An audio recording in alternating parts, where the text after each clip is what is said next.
morning from Alexander Stadium. We're here for the second day of the British Championships.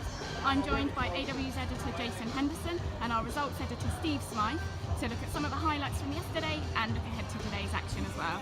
So Jason, first of all, women's event. What were the highlights for you yesterday?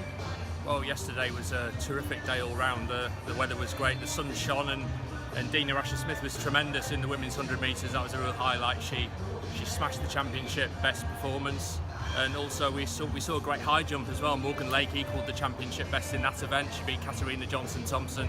Those were probably my two highlights from the women's events on the first day from the Müller British Championships. And Steve, how about you looking at the men's events from yesterday? Yeah, I think the women outshone the men yesterday.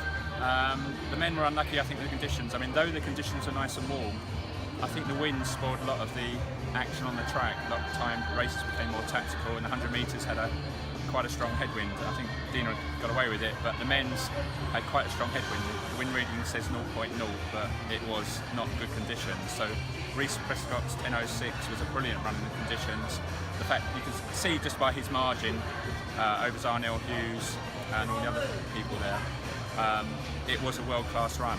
Apparently now he's beaten 18 people with sub-10 credentials, or sub-10 PBs, and not done it himself legally because he just hasn't had the conditions.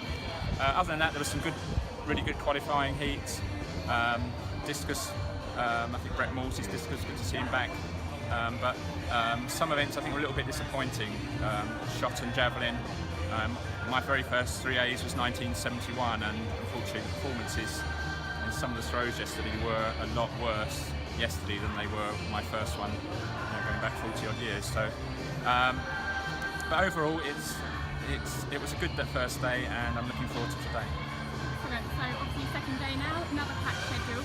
Jason, what are you most looking forward to? Well, again in the women's events, we've got a cracking looking women's 800 metres. I mean, we flagged it on the front cover of AW this week, and it looks like being a tremendous race with Laura Muir, Lindsay Sharp, Shalana Oskin Clark, Alexandra Bell. It just looks like being a cracker. The weather is great again, and I think the other event that I would pick as a real highlight would be the women's shots, which looks like being a really tasty clash between Rachel Wallader and Sophie McKenna.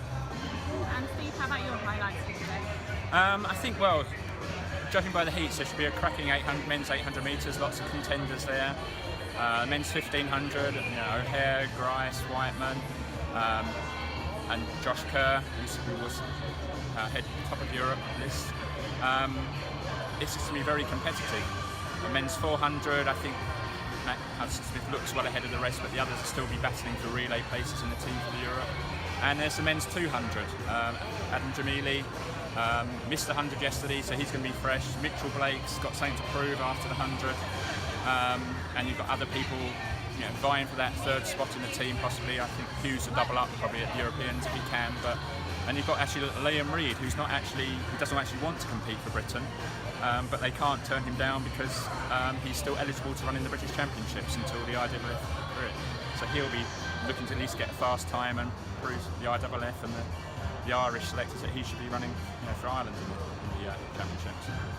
But other than that, I think the field doesn't look quite as strong on the track, but certainly on the track, I'm really looking forward to it. Excellent. Thanks very much, guys. Well, we're looking forward to another exciting day, another packed schedule. So make sure you follow our Twitter and our Facebook feeds for updates, and see you next week's magazine for full coverage.